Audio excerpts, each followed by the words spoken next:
king lies bleeding in his own harem, betrayed by his wife. His son is next, but not for the crown. He'll be buried screaming, wrapped in shame. This wasn't a myth, it's court records. Narmer's brutal unification. Before the pyramids, before the gods got name tags, Egypt was chaos. Two rival lands, Upper and Lower Egypt, were fighting for control. Then came Narmer. He didn't unite Egypt with treaties. He showed up with a mace and a message. Narmer was the first pharaoh. And no, he didn't rise to power by shaking hands and making speeches. The guy went full warlord. The Narmer palette, a large ceremonial stone slab, shows him towering over a kneeling enemy, ready to smash his head in. That's not symbolism, that's policy. And it wasn't just artistic flair. Archaeologists found a graveyard at Abydos containing over 60 headless skeletons. Most had bound wrists. Some were stacked in rows.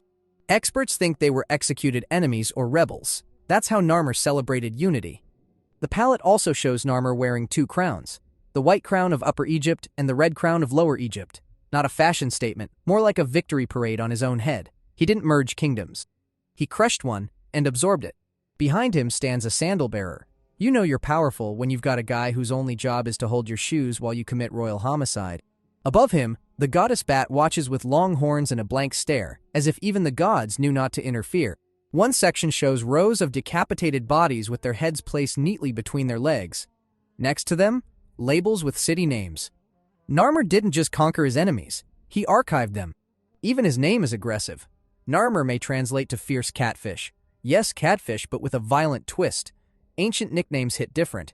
Narmer wasn't interested in balance. He built the foundation for 3,000 years of absolute rule by turning war into divine order. His successor, Horrifying, kept the blood flowing, but Narmer was the blueprint. If you thought ancient Egypt started with peace, pyramids, and eyeliner, think again. It started with one man in a kilt clubbing enemies to death while his assistant held his sandals. Unification? Technically. But only after heads rolled. Djoser's architect was mummified alive. Djoser was the pharaoh who gave Egypt its first pyramid. A stacked stone monument so big, it made mud brick tombs look like kindergarten projects. But behind the glory was a man named Imhotep and a disturbing story about how geniuses were treated once they outlived their usefulness.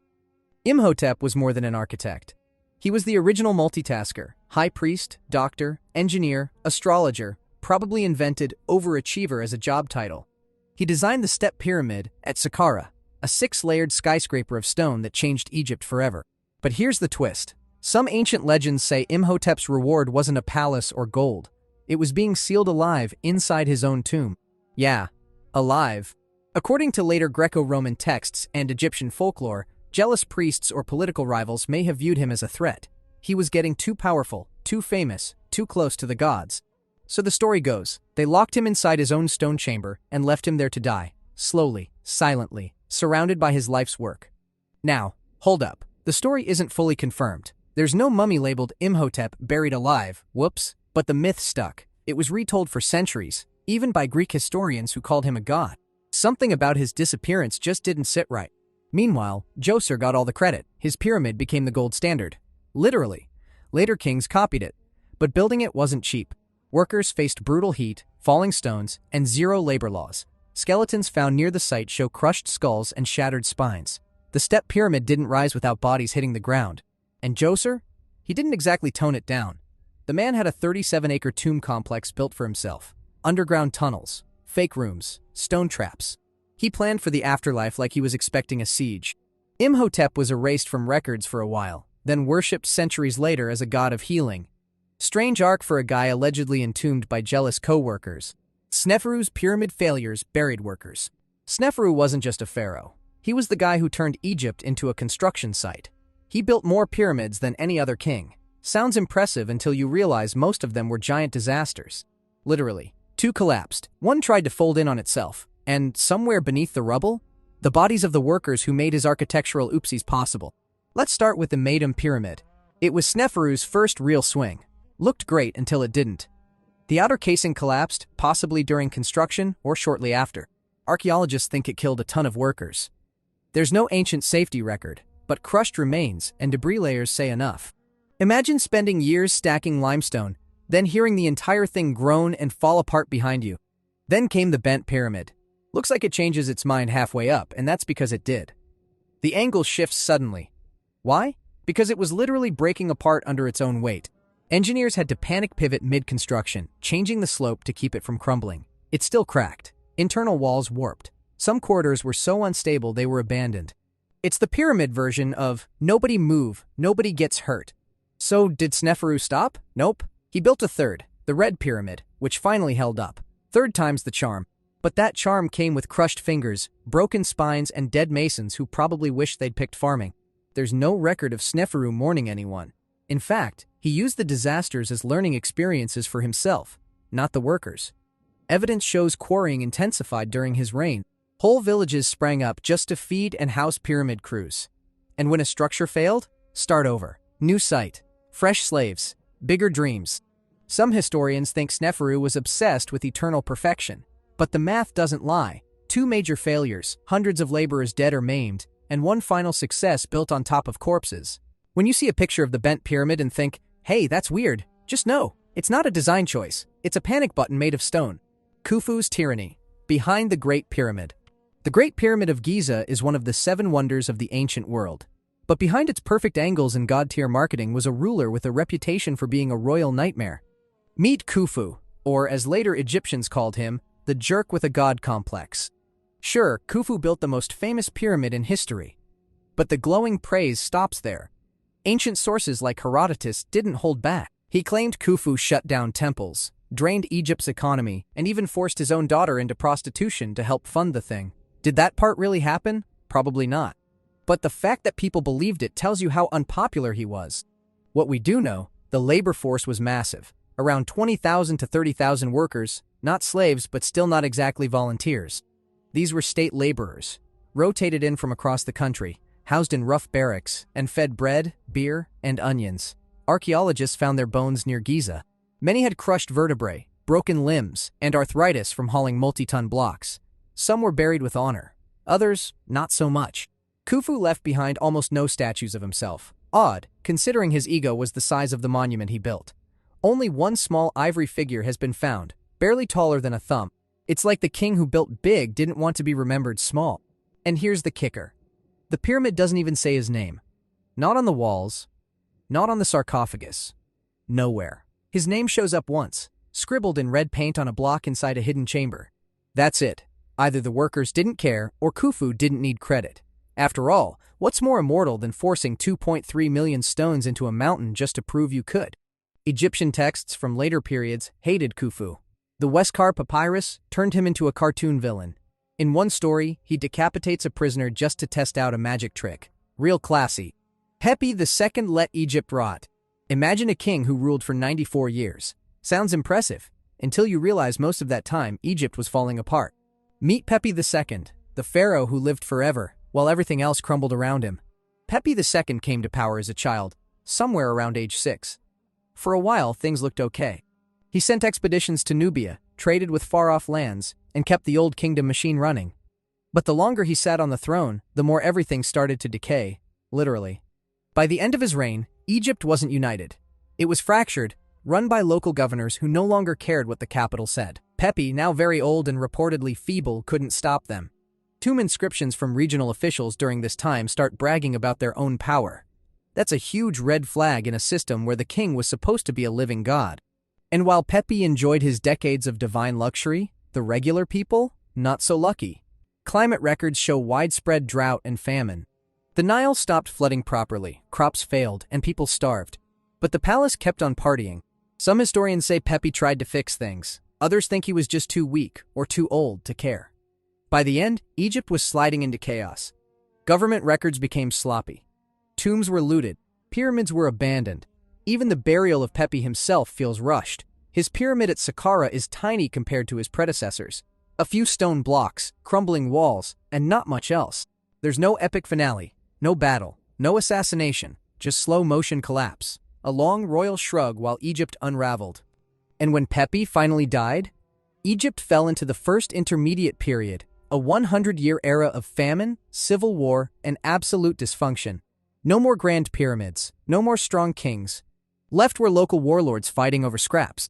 Mentuhotep II's bloody reconquest. After a century of chaos, famine, and local thugs playing king, Egypt was basically broken. Enter Mentuhotep II, ruler of Thebes, who had one simple goal: glue the country back together with blood.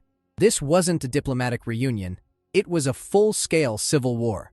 The north, ruled by Heracleopolitan kings, didn't exactly welcome Mentuhotep with a fruit basket. He answered with an army. Records from his mortuary temple at Deir el-Bahri brag about smashing skulls and beheading rebels.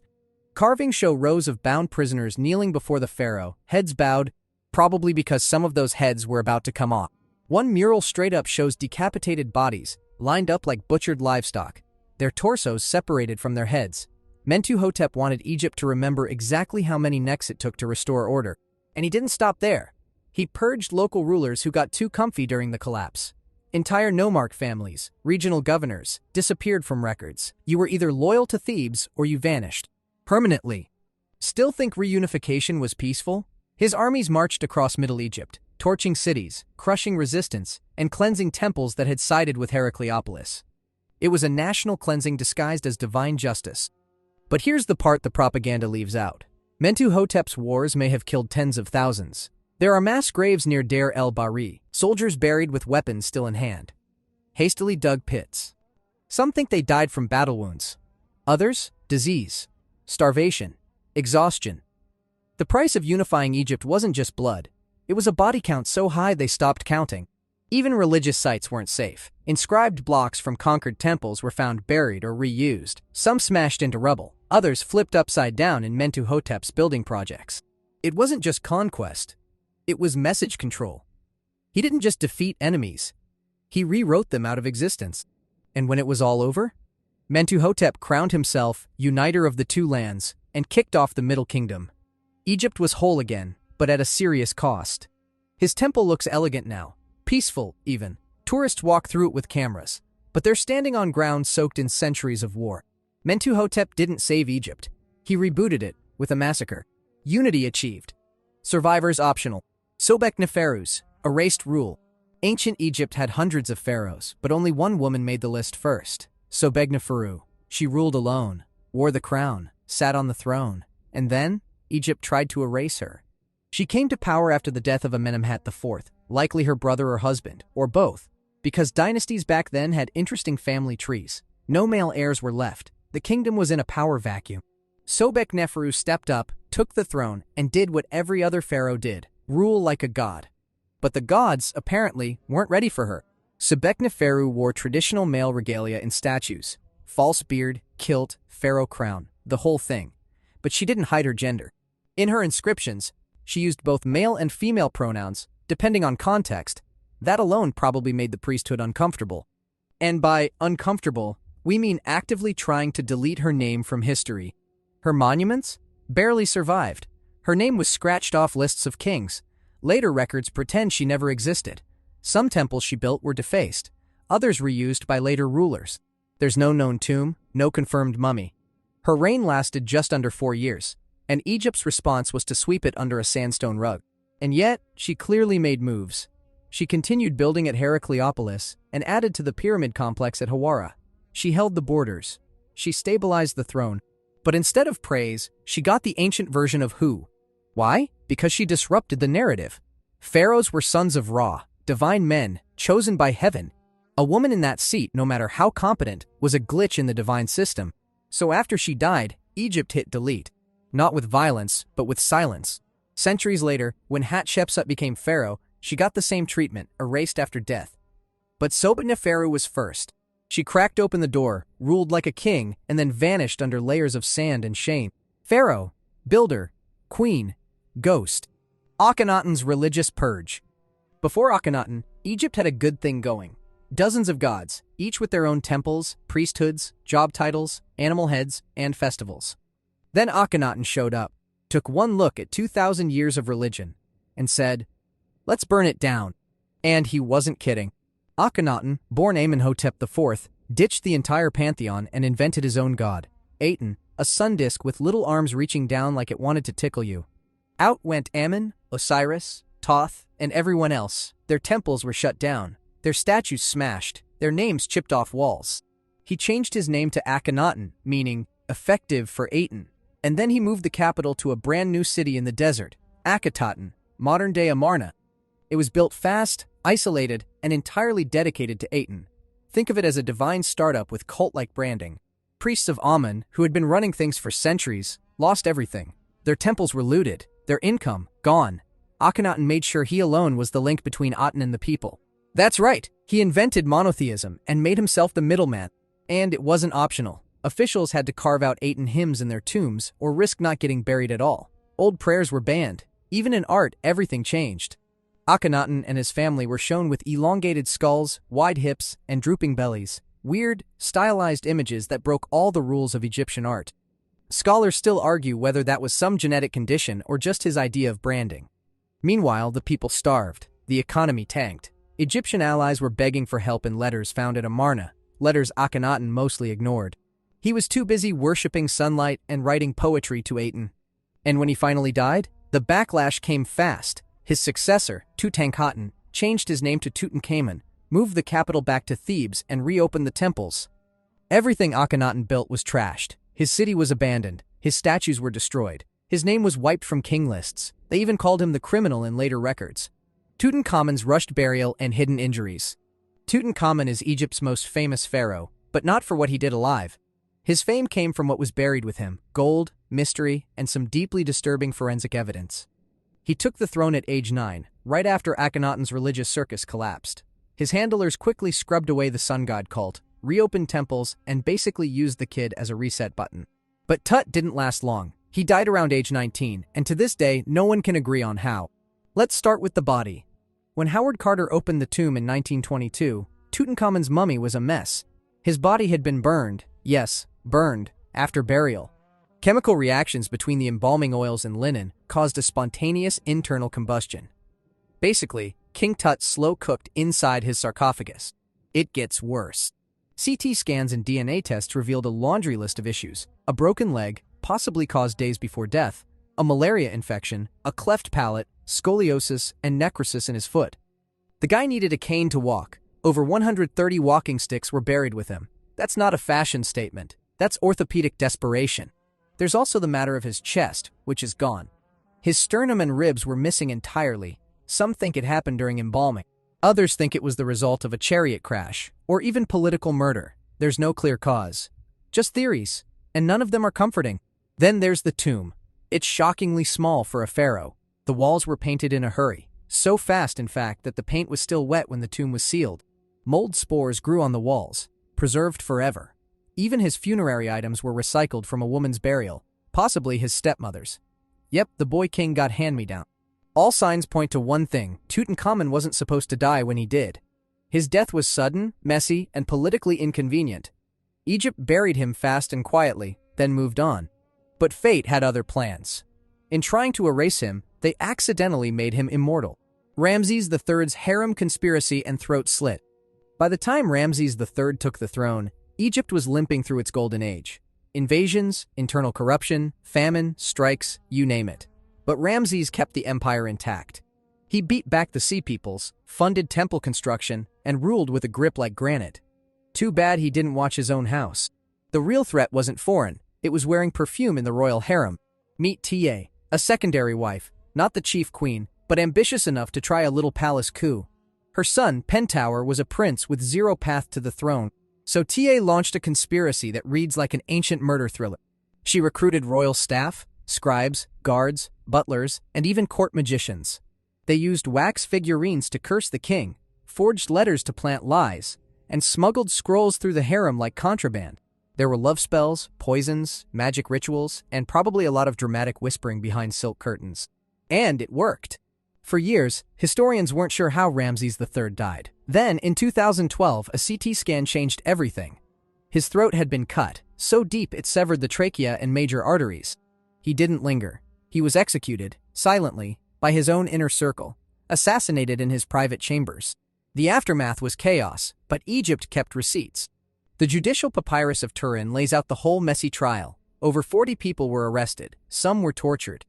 Others took their own lives, which in ancient court speak meant the guards helped. The records even include judges getting removed for conflict of interest. Yep, courtroom drama, ancient edition. Prince Pentower, the intended usurper, was convicted. His punishment? Forced suicide. His body, now identified as the Screaming Mummy, was found unwrapped, contorted, and buried in sheepskin, an ancient symbol of disgrace. Meanwhile, Ramses IV took the throne, cleaned up the mess, and acted like nothing happened. But the conspiracy marked the beginning of the end. The new kingdom was spiraling. The priesthood was rising. Royal authority was bleeding out, literally. So here's the legacy of Ramses III. A glorious reign ended with a knife, a prince who screamed into eternity, and a palace so corrupt it turned into a true crime papyrus. Egypt didn't just lose a king, it lost the last ounce of control. Things you probably didn't know about Cleopatra. 1. Cleopatra wasn't Egyptian. She wasn't. Even though she was the queen of Egypt for some time, Cleopatra had a Macedonian Greek ancestry. She was from the family of Ptolemy Soter, who was one of Alexander the Great's generals. When Alex died, Ptolemy took Egypt, then had a thing called the Ptolemaic dynasty. It was a dynasty that kept the Greek tradition with them, and that's why Cleopatra spoke Greek. 2. Cleopatra was the last pharaoh of Egypt. Cleopatra holds the title of Egypt's final pharaoh, ending the 3,000-year-long line of pharaohs. After her death, Egypt officially became a Roman province under Octavian, later known as Augustus. Her son Caesarion ruled for a few days after her death, but it didn't last because Octavian ordered his execution to eliminate any claim to the throne. Octavian had enough of the Romans being paid by the pharaohs to not conquer Egypt. Add the fact that Caesarion was only 17 when he ruled Egypt on his own. There was absolutely no shot Octavian would let that slide. 3. She was named after her ancestors. Cleopatra was the 7th woman in her family to be named Cleopatra. The name itself came from ancient Greek, meaning glory of her father. The Ptolemies, who ruled Egypt for generations, loved keeping things in the family, including names among all other things. By giving her this name, they were paying tribute to her father, Ptolemy XII, and reinforcing her connection to their Macedonian Greek ancestry. 6 other women before her carried the same name, making it an heirloom of some sort. Cleopatra VII was the last in that line, and her name symbolized her role as the final significant ruler of the Ptolemaic dynasty. Significant because the other members of her family weren't as sensational as her. 4th, her birth name was longer. Cleopatra sounded like a mononym, like Bono or Cher or Beyoncé or Aristotle, but her name was actually longer. Her full birth name was Cleopatra Thea Philopater, which translates to Cleopatra the goddess, beloved of her father. The name reflected her divine status and the strong connection to her father, Ptolemy XII, which was key to her identity as both a ruler and a symbol of Egypt's royal lineage. The shorter version of her name, Cleopatra, became popular after her reign, but her full title carried a lot of weight during her lifetime. Besides, unless you're an Egyptian history buff, we all know who we're pertaining to with the name Cleopatra. 5. She was the first ruler to learn Egyptian. I mean, she had to. Even if the ones before her only spoke Greek, she had to learn Egyptian for strategic purposes. She did this to have better ties with many rulers in Egypt and the people in it so they remember her more. As if being one of at least 7 women pharaohs wasn't enough. 6. She married her brothers. Ptolemy XIII and Ptolemy XIV were Cleopatra's grooms. This was a Ptolemaic tradition to make sure that the bloodline was pure, by literally keeping it in the family. Cleopatra married Ptolemy XIII when he was just 10 to rule Egypt with him. Though this didn't last long because the kid's advisors forced Cleo out of ruling and it led to a civil war. When Cleopatra got her throne back, she immediately married another minor. Ptolemy XIV was 12 at the time they got married. 7. The carpet entrance. When Cleopatra got booted from her throne by Ptolemy XIII's advisors, she made a plan to meet with Julius Caesar in Alexandria to stop his younger brother. Since her brother's soldiers can stop her from directly meeting Caesar, she was rolled up in a carpet, although it's still debated if it was a carpet or a sack or a pile of cloth. But the point was for Cleopatra not to be seen by Ptolemy XIII's men. After hiding in any of these things, Apollodorus brought her to Caesar. When Cleopatra went out of the carpet, she successfully got an ally from Caesar who fell for her at first sight. 8.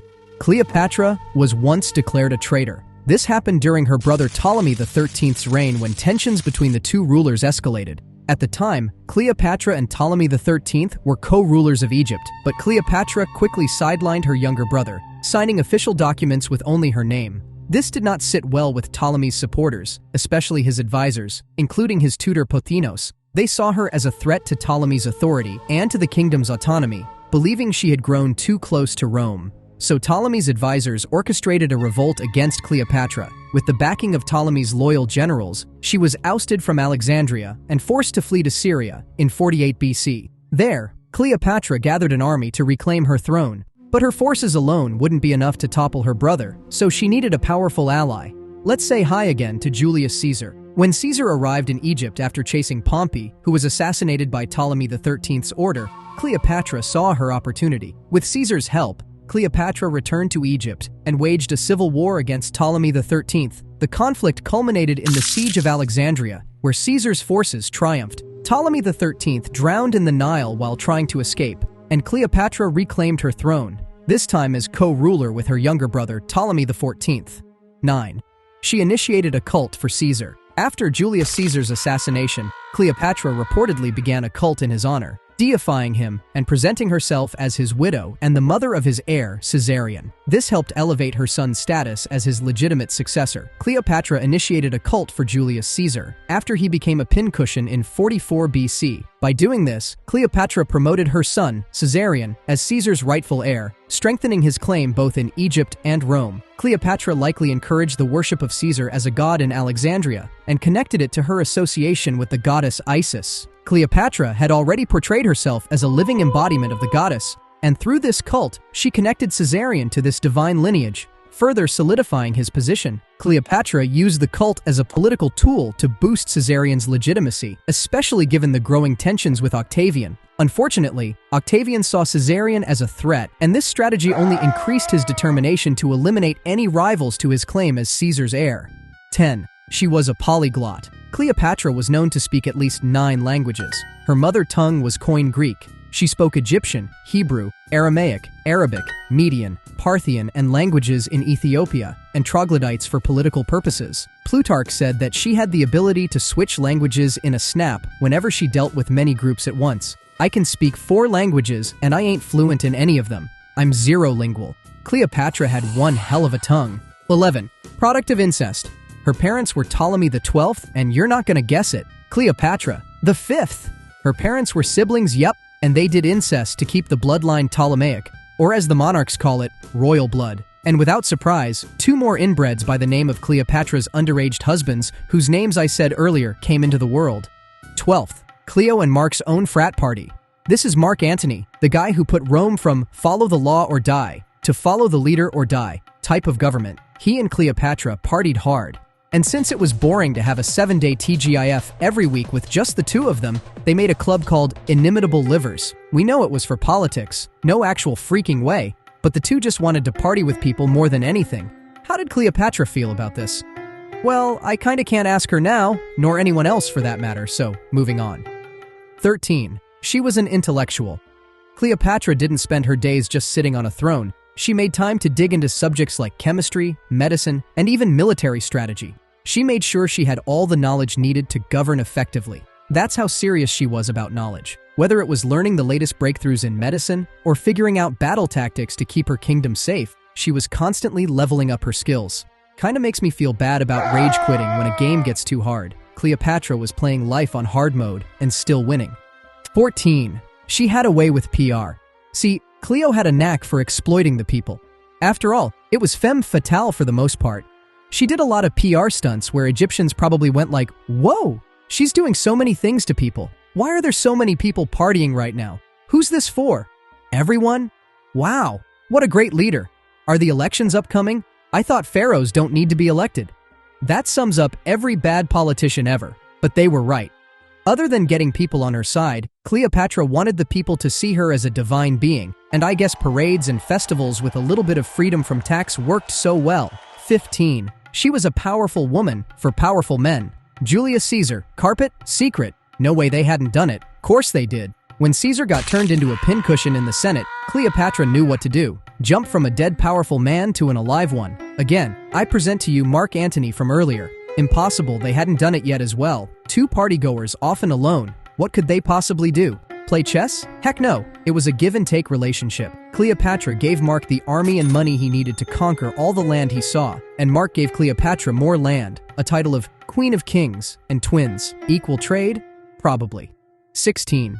She was a fraghead. It seems like her time was closer to Jeremy Fragrance than the building of the pyramids. Think of her as running a high-end perfume empire, and people from all corners of the world, even the Mediterranean, were hooked. Cleopatra understood that a great scent was a secret weapon of charm and power. Mixing exotic ingredients like myrrh, cinnamon, and cardamom, she practically soaked her ships with perfume so strong that people knew she was coming even before they could see her. The scent hit first, and then Cleopatra arrived.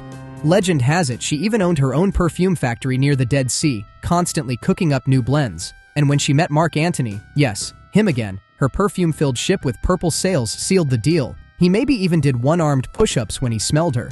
17. She wasn't really beautiful. Today's beauty standards often focus on Eurocentric features like fair skin, straight noses, blonde hair, blue eyes, and symmetrical faces. But Cleopatra didn't match those ideals. If you've seen Cleopatra portrayed by actresses like Elizabeth Taylor or Vivian Leigh, that's Hollywood's take on her.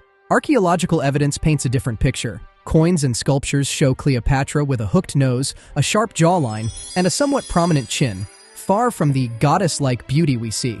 So why do we see Cleopatra as someone being incredibly beautiful? Roman propaganda did this. They exaggerated her looks to present her as a seductive and dangerous figure. Even Plutarch, a Greek historian and philosopher, wrote, "Her beauty was not in itself incomparable, nor such as to strike those who saw her." So basically, she's beautiful. On the inside.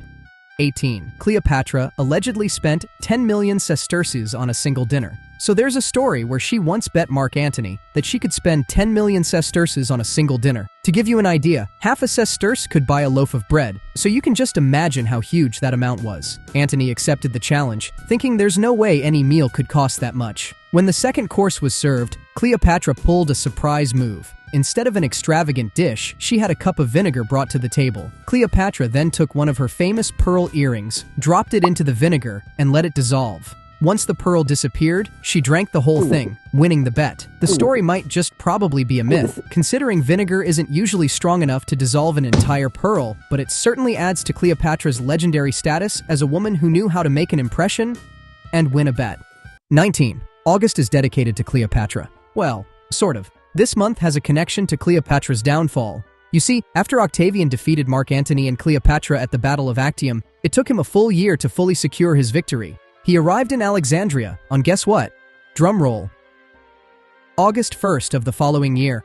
That month saw the end of Cleopatra. Her death marked the end of Egypt's independence, and Octavian took complete control. So why is the month of August named after the lucky winner of a war, Octavian aka Augustus? Well, Augustus considered this month his greatest triumph, as it was when he finally crushed his rivals and claimed Egypt. To honor himself, the Roman Senate named the month of Sextilis, or the 6th month of the Roman calendar, after him, and it became August. 20. Cleopatra killed her younger sister. When Arsinoe IV, Cleopatra's sister, tried to take over the throne, when her fellow inbred siblings Cleopatra and Ptolemy XIII were battling it out in the Alexandrian War, Cleo wasn't having any of that anymore. So, she did the best course of action to tell Arsinoe to stop, by killing her. Cleopatra asked help from Mark Antony to hunt Arsinoe down, found her in a temple where she was hiding, and took her down then and there. So yeah, Cleopatra wasn't exactly the forgive and forget type. 22. Cleopatra's twins were named Sun and Moon. She called them Alexander Helios, meaning sun, and Cleopatra Selene, meaning moon.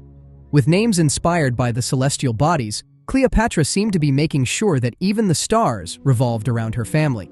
23rd. She built the Caesareum. Noah made a mansion for Ali. Cleopatra took that personally and made an entire temple for Julius Caesar. Take that, Ryan Gosling! Caesareum was the name of the temple, but it was also to honor her beloved Mark Antony.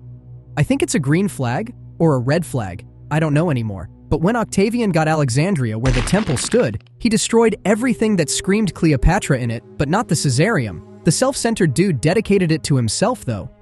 24. Cleopatra was valuable. Financially. I love money, but Cleopatra took it to a whole new level. Cleopatra had coins minted with her face on them, which was pretty unusual and groundbreaking for women at the time. She even opted for strong masculine features. And while most of us just hope to look good in a selfie, Cleopatra made sure her image is on actual currency. 25.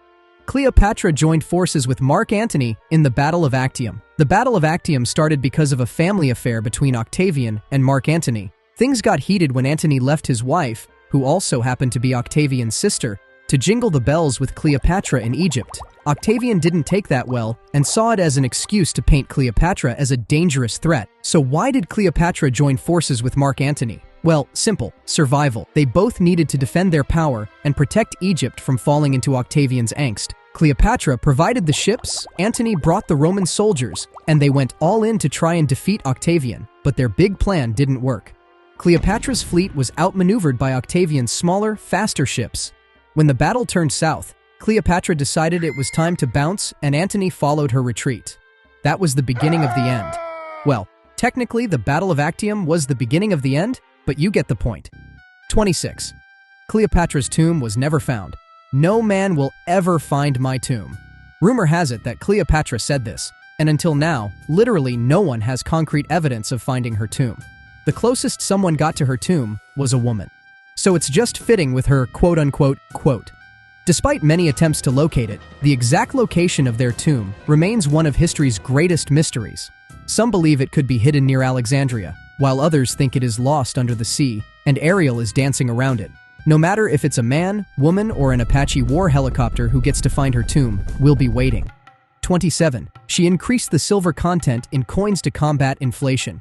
So Cleopatra's rule wasn't all pyramids and sphinxes. Those were both before her time. Nor was it all sunshine and rainbows. Just like any other pharaoh, Cleo's Egypt was spiraling for years on the currency side of things, with special thanks to everyone who ruled prior to her. So what she did was make coins that had a more concentrated portion of silver. They were called silver tetradrachms, and surprise, the final product of the coins had Cleopatra's face printed on it as a power move.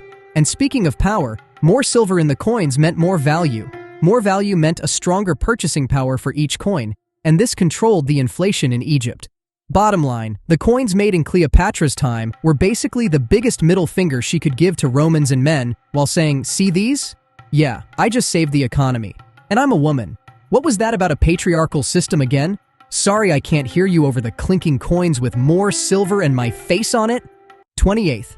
Cleopatra showed tolerance towards various religions. Whether it was Greek or Roman or Egyptian belief, Cleopatra never crusaded her ideologies and shoved it into people's mouths. They who believed in things different from hers were no different than those who did, at least in her eyes, all for the sake of her queendom not imploding on itself. Besides, a whole bunch of them back in the hieroglyphs era linked Greek gods to Egyptian ones because the Ptolemaic dynasty was something that Greeked its way to Egypt, like how Zeus was associated with Amun-Ra and Aphrodite to Isis. There might have been some other religions that Cleopatra welcomed with arms wide open that we don't know about, but come on, less than 1% of ancient Egypt is discovered up to this day, and there is so much more to find. 29. Cleopatra was portrayed as a sorceress by Roman propaganda. The Roman propaganda that was led by Octavian put Cleopatra in a bad image. You see these two? These were Plutarch and Dio Cassius. You'll see that even as a writer, Plutarch was a tad bit fickle-minded on how he wanted to show Cleopatra to the public. Here, he and Cassius painted her as this seductive succubus who used sorcery to get what she wanted from the powerful men she quote-unquote manipulated, like Julius Caesar and Mark Antony. All of this was done to discredit all of the influence she had in her time and to make her look like this foreigner who slept her way to victory. Going the distance was not an issue for the Romans, as they compared Cleopatra to Medea, a tragic story. So Octavian took this once-in-a-lifetime opportunity to present himself as the savior of Rome, with the goal of conquering Egypt and taking Cleopatra down. 30. She promoted the Egyptian papyrus industry. So if you search for papyrus today, you might come across this. I mean, that's also papyrus, but just to be clear, we're talking about this papyrus, the ancient Egyptian kind.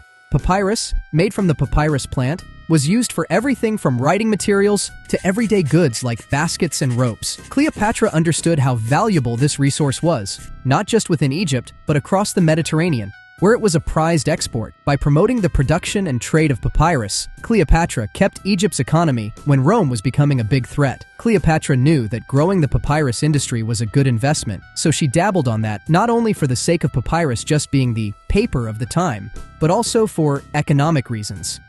31. Titles. Cleopatra collected titles like GBE, KBE, CBE, PhD, and some other royal flush of titles. Aside from being a pharaoh, she also earned titles like Queen of Kings and Mistress of Two Lands, and each name carried weight. As Mistress of Two Lands, she ruled both Upper and Lower Egypt, a title passed down from pharaohs who united the country, which I initially thought was for Rome and Egypt, since, well, Yeah. But as it turns out, the one for that was Queen of Kings, and it came after she formed powerful alliances with Marky and Joe to show that her influence stretched beyond Egypt. Cleopatra also adopted the title Thea Philopater, meaning goddess beloved of her father, because of her divine association and filial piety. 32nd, her childhood tutor, Philostratos, was a respected philosopher and orator. Under his wing, Cleopatra learned Greek arts like overthinking, the art of not letting other people answer your questions, and unlimited political yapping. This early education laid the foundation for how she ruled Egypt when her time came, and it allowed her to flaunt herself as a pharaoh with a brain. It's not like everyone before her didn't have one, they just didn't use theirs the way Cleopatra did. 33rd, Cloak of Gold. Cleopatra was known for her rich and symbolic clothing, with one of her most famous pieces being a gold cloak. This cloak was made to look like the wings of a phoenix, which symbolized rebirth and immortality. It was made from thin strips of gold leather and decorated with thousands of tiny beads and sequins, making it shine brightly. By wearing this, not only did she get to be a fashion icon among pharaohs, but she probably could also say Azarath Metrion Zinthos without us knowing and then banish us all to wherever. 34.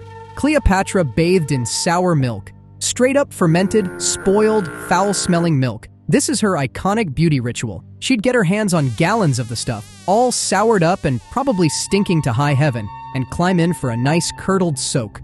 Supposedly, the lactic acid in that sour milk was meant to keep her skin smooth. Cleopatra figured it was better to marinate in milk that had curdled, just letting her skin soak in those weird, goopy acids. The process was ridiculous. She probably had entire herds of cows on hand, their milk left to sit until it was rancid enough for her taste, all just so she could sit around in it for a couple of hours, letting that sourness do its thing. And guess who got the joy of prepping that smelly setup? That's right, probably a small army of servants dedicated to hauling milk, letting it go bad, and pouring it into the royal tub setup she had going on. What a blast of a job, huh? Lactic acid was Cleopatra's holy grail to a smooth skin. 35. Another thing Cleopatra smothered herself with. She had a whole greasy lineup of oils she smeared on herself like it was the last day on earth. Castor oil, sesame oil, moringa oil. She was slathering on anything that promised to fight off wrinkles or keep her skin from sagging. Cleopatra was coating herself with enough oil to make a salad. Every oil had its own supposed benefit. Castor oil was supposed to keep her skin smooth and clear, moringa to restore elasticity, and sesame oil to keep everything hydrated, which is rich because Egypt is dry. Sure, now you can buy all these in tiny bottles at health stores, but Cleopatra was going through them by the gallon. She practically invented skincare overload. With all these skincare regimens, she didn't get a pass from aging, but she didn't end up wrinkle-free forever. 36. Orator Cleopatra. Cleopatra, orator. She knew how to handle a crowd, knew how to manipulate her words to get exactly what she wanted, and she did it in Greek and Egyptian. Unlike most rulers who had people speak for them, Cleopatra handled her own speeches. She didn't need some royal spokesperson fluffing things up. She went out there and said it all herself. People were probably so taken by her sharp mind and confidence that they'd just go along with whatever she was pitching. Cleopatra knew that words were just as powerful as armies. She could twist them to win a crowd or cut down an opponent without lifting a damn finger. That's one way to rule a kingdom. No swords, just a sharp tongue. 37th. Cleopatra helped secure her father's return. When Cleopatra was still young, her father, Ptolemy XII, was forced into exile in 58 BC after facing backlash from the Egyptian people, all because of his dependence on Rome and unpopular tax policies. While he was gone, her older sister, Berenice IV, took over as queen, but Ptolemy XII was so desperate to get his throne back. So he reached out to Rome for help, and Cleopatra played an important role behind the scenes. So to accomplish this, Ptolemy XII sought Roman military and political support. Although we don't know the exact details of Cleopatra's involvement, it's believed she helped by aligning with Roman interests, just as her father had done. Cleopatra understood early on that Roman support was key to maintaining the throne, and she may have acted as a diplomat to strengthen ties with Rome. Also, her knowledge of politics and her family's connections to Roman leaders likely helped facilitate negotiations for military aid. With help from Aulus Gabinius, a Roman general, and money from Rome, Ptolemy XII got his throne back in 55 BC after Berenice IV was removed and executed. Cleopatra might have acted as a key negotiator, using her father's connections with Rome to make sure he returned. In return for Rome's help, Ptolemy XII made Egypt even more dependent on them, leaving Cleopatra with a clear understanding that Roman favor was so important for maintaining power in Egypt. When Ptolemy XII died in 51 BC, Cleopatra started her career with a minor. 38th. Cleopatra restored temples. Cleopatra knew that temples were a big deal in Egypt, both for religious and political reasons. So she took on several restoration projects to keep the gods in her favor and boost her image. One of her most famous efforts was the Temple of Dendera, where she had herself and her son Caesarion carved into the walls as divine figures. Then she also restored the Temple of Isis at Philae, a sacred place dedicated to the goddess Isis. Cleopatra invested in bringing this temple back to life, making sure it remained a center of religious activity. The Temple of Isis was especially important because Isis was seen as the protector of pharaohs, and by restoring this temple, Cleopatra aligned herself with that protection. This was her way to keep Egypt's priesthood on her side and maintain the people's loyalty. 39. She had a death cult. When Cleopatra died, the Egyptian mythologies portrayed her as this highly respected figure during her lifetime. Well, they weren't wrong for that. Egyptians put her on a pedestal, worshipping her like a god, just like how every pharaoh before her was put on the same Mount Olympus. But the same could not be said for the Romans. Instead of seeing her as this human-turned-divine post-mortem personality, she was seen as a tragedy. All that affair with Mark Antony was particularly one that Roman writers loved to make stories about. Some say that Romeo and Juliet might have been inspired by these two. 40. Cleopatra used henna for all sorts of things. Basically, anything she wanted to color or tattoo up, she slapped henna on it. Hair? Henna. Nails? Henna. Hands and feet? Yep, henna. That reddish-brown dye was Cleopatra's way of jazzing up anything that she thought looked too dull. Not just that, henna was supposed to protect hair from damage and keep it shiny. Cleopatra probably had her servants grinding henna leaves, mixing that earthy-smelling paste, and rubbing it in her hair all day. Cleopatra's obsession with henna was pure vanity. She wanted to look like a queen, literally, and if that meant painting herself from head to toe, she went for it. I mean, this video is one big did you know video, so this is the end. Just turning black. Still mad about your boss not saying thank you? In ancient Egypt, if your boss died, you got strangled and buried next to him. On purpose. Welcome to a civilization where loyalty was deadly. The first known state execution. Before guillotines, gallows, or firing squads, ancient Egypt had something darker, retainer sacrifice. And it wasn't quiet. Around 3000 BCE, at a royal burial site in Abydos, Egypt, pulled off one of the oldest mass executions in history, all for a dead king. The guy in question? Likely Pharaoh Jer, one of the earliest rulers of the First Dynasty. He died young, but the send-off was excessive. Archaeologists uncovered dozens of bodies buried alongside him. We're talking at least 318 people, all sacrificed to join him in the afterlife. Their tombs are packed around his like a gruesome farewell party. Except they didn't choose to be there.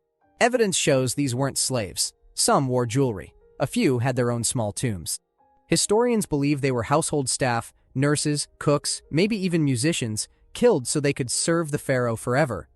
Yeah, job loyalty had deadly consequences. How did they die?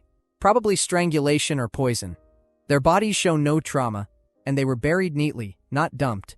Some had their own grave goods too. The ancient Egyptians believed this was a promotion, not a murder, a twisted kind of honor. And it wasn't a one-time thing. This ritual killing happened for 3 full generations of kings. The tomb of Pharaoh Aha, another early ruler, had over 30 sacrificial victims. And don't forget Tomb Uj, belonging to a pre-dynastic ruler, possibly Scorpion I. His burial site included dozens of decapitated servants. That's right, some of the earliest writing in human history is carved next to a pile of corpses. Eventually, Egypt wised up. By the time Pharaoh Khufu came around, late 2nd Dynasty, real people were swapped out for shabdi dolls, little figurines meant to work for you in the afterlife. Plastic employees, ancient edition. So, did they stop sacrificing people because they got more ethical? Not likely. More like it was wasteful. Killing your entire staff every time a ruler died kind of wrecks your workforce. The hacking of the harem plotters. Ramses III was Egypt's last real pharaoh with power, and his palace? Total chaos. In 1155 BCE, the royal harem launched a full-blown coup. Think knives, spells, and insider betrayal. The plan? Murder the king and put someone else, Mentuhotep, the rebellious prince, on the throne. This wasn't gossip. We've got papyrus court records, full of names, crimes, and punishments. It's called the Judicial Papyrus of Turin, and it reads like an ancient tabloid from hell. More than 40 people were tried. High officials, magicians, concubines, you name it. Their crimes? Conspiracy, witchcraft, and attempted regicide? Their punishments? Let's just say subtlety wasn't Egypt's strong suit. Some were burned alive, others had their noses and ears cut off, and a few were forced to commit suicide in court. One guy had to take his own life, right there during sentencing, no pressure. And what about Mentuhotep, the prince in question?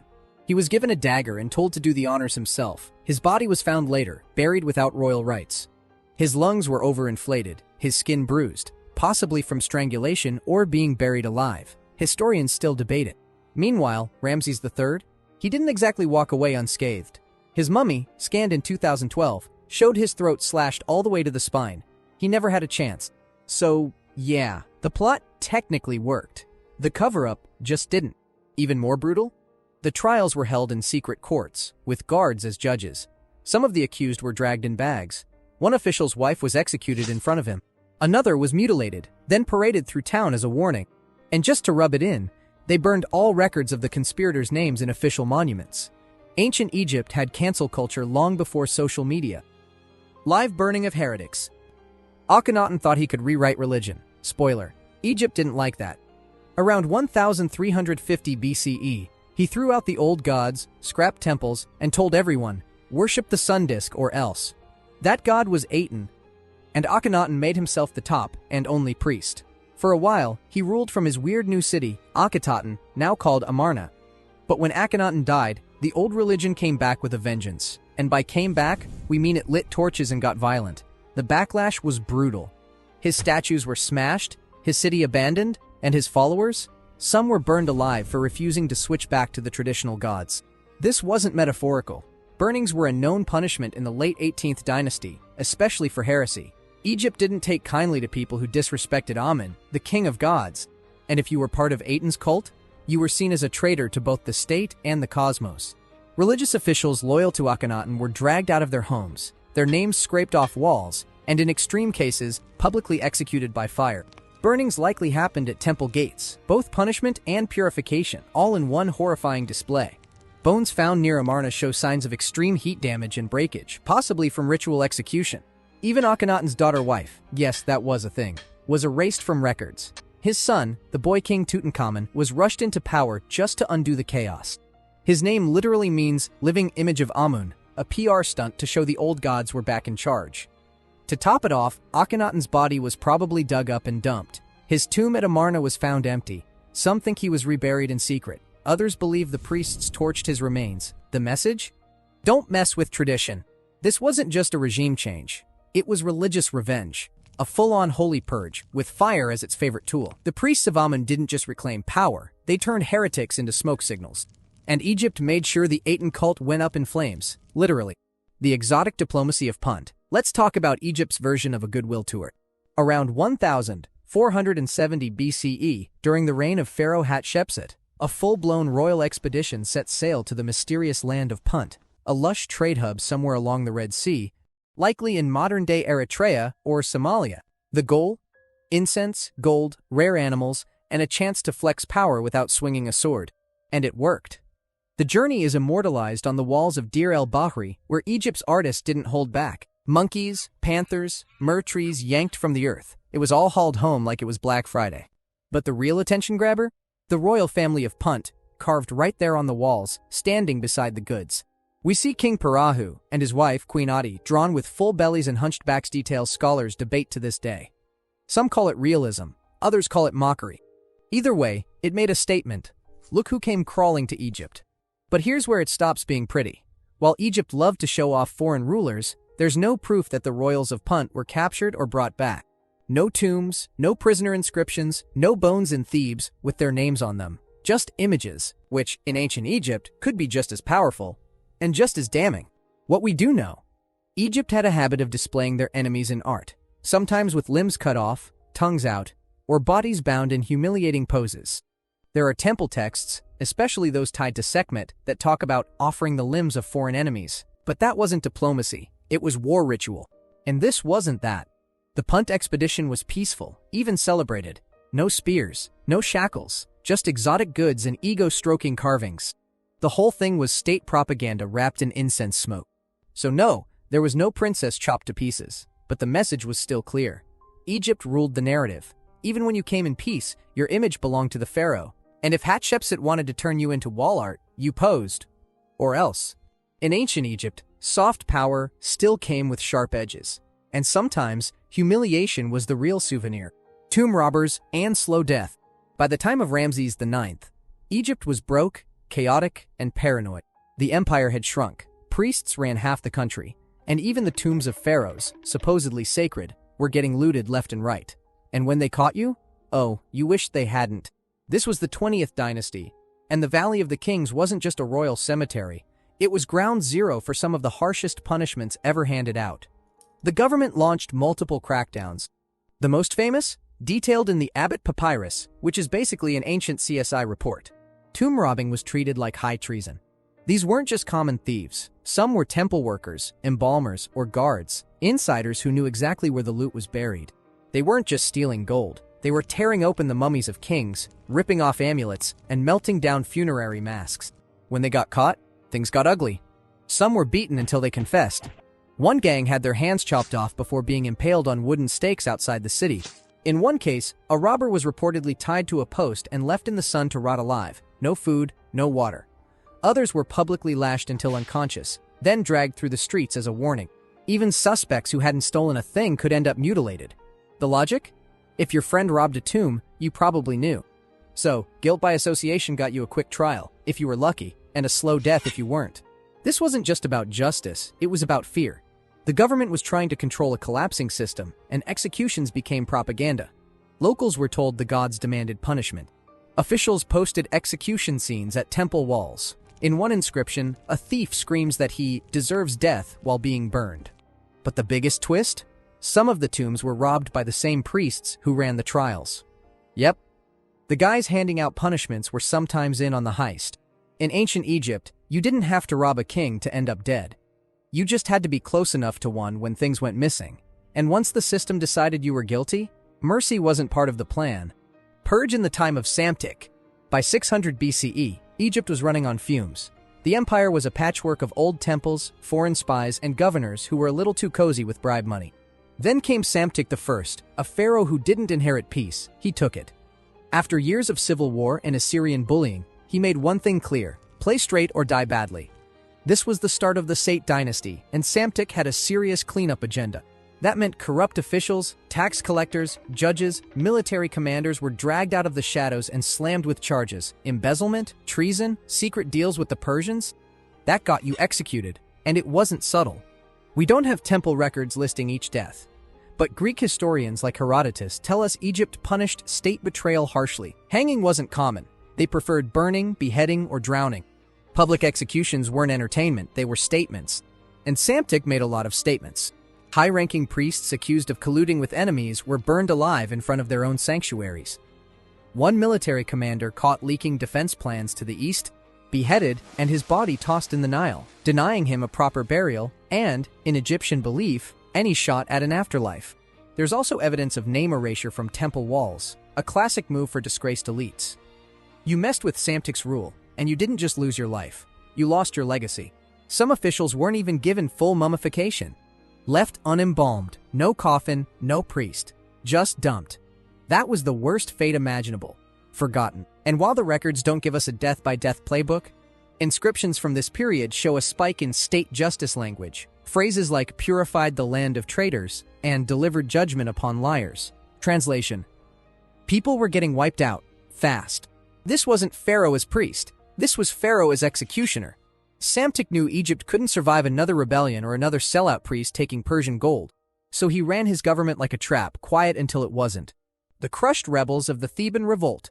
Before the Ptolemies and Persians, Egypt got steamrolled by someone they didn't expect: the Nubians. Around 750 BCE, a king named Pepi marched north from Kush and took Egypt like it owed him money. The pharaohs had grown soft. The priests were too powerful. So Pepi brought order with a war club and a stone-cold execution list. The Theban revolt was Pepi's warning shot. Southern Egypt had broken off from the north, and local warlords were fighting like toddlers over toys. Pepi stepped in claiming to restore Ma'at, cosmic order. But really, he just flattened everything in his way. According to his own victory stela, basically a brag carved in stone, PA stormed into Thebes, rounded up the rebel rulers, and didn't just kill them. He ritually humiliated and crushed them. One prince was bound, stripped naked, and forced to kneel before Pa's horse. Not even the pharaoh, his horse. And the ones who didn't submit? Executed at temple gates, their heads bashed in with ceremonial maces, a favorite weapon for kings who wanted divine-style executions. Blood wasn't a side effect. It was part of the ritual. Their corpses were displayed as warnings, left out for the vultures and sun. Temples recorded these events like gospel. One inscription says the enemies of Pa were made into offerings for Amun, which is a polite way of saying their dismembered bodies were tossed on altars. This wasn't just military domination. It was spiritual warfare. Pa claimed the rebels had violated divine law by rejecting Amun's authority, so their deaths weren't just executions, they were sacrifices. And he didn't stop at the leaders. Lower commanders, mercenaries, and even scribes who copied rebel orders were dragged from their posts and killed on sight. Some were burned. Others were tossed into the Nile with stones tied to their feet, so they'd never reach the afterlife. For Pa, this was more than conquest. It was punishment, a cosmic beatdown in the name of God and King. The message was clear. You don't get to defy the divine and walk away breathing. The Theban revolt didn't just fail. It got ceremonially obliterated, and Egypt learned the hard way. Pa didn't do mercy. The execution of Egyptian rebels. By 237 BCE, the crocodiles weren't the only ones with bite. Ptolemy III Euergetes, one of the stronger Greek rulers of Egypt, had a problem. Egyptians were fed up. The temples were broke, taxes were brutal, and the locals didn't love being ruled by Greeks who pretended to be pharaohs on weekends. So rebellions flared, especially in Upper Egypt, where traditional priesthood still held real influence. One major hotspot? The Temple of Horus at Edfu. It was the epicenter of a full-blown uprising by Egyptian priests and locals who refused to recognize Ptolemaic control. Ptolemy's response wasn't subtle. He sent troops to Edfu, stormed the temple precinct, and captured dozens of rebel priests. According to inscriptions from the Naos of Edfu and secondary historical accounts, these rebels were treated as traitors, not just to the state, but to the gods. The punishment? Execution inside the temple walls. That alone was sacrilege. Blood wasn't supposed to spill on sacred ground, but Ptolemy wanted to make a point. Rebels were strangled, beheaded, or burned at the temple gates. Some were buried in unmarked pits nearby, their priestly status revoked in both life and death. Even worse, the names of executed priests were erased from temple records. This was more than death. It was spiritual annihilation. In ancient Egyptian belief, being forgotten was the worst fate imaginable.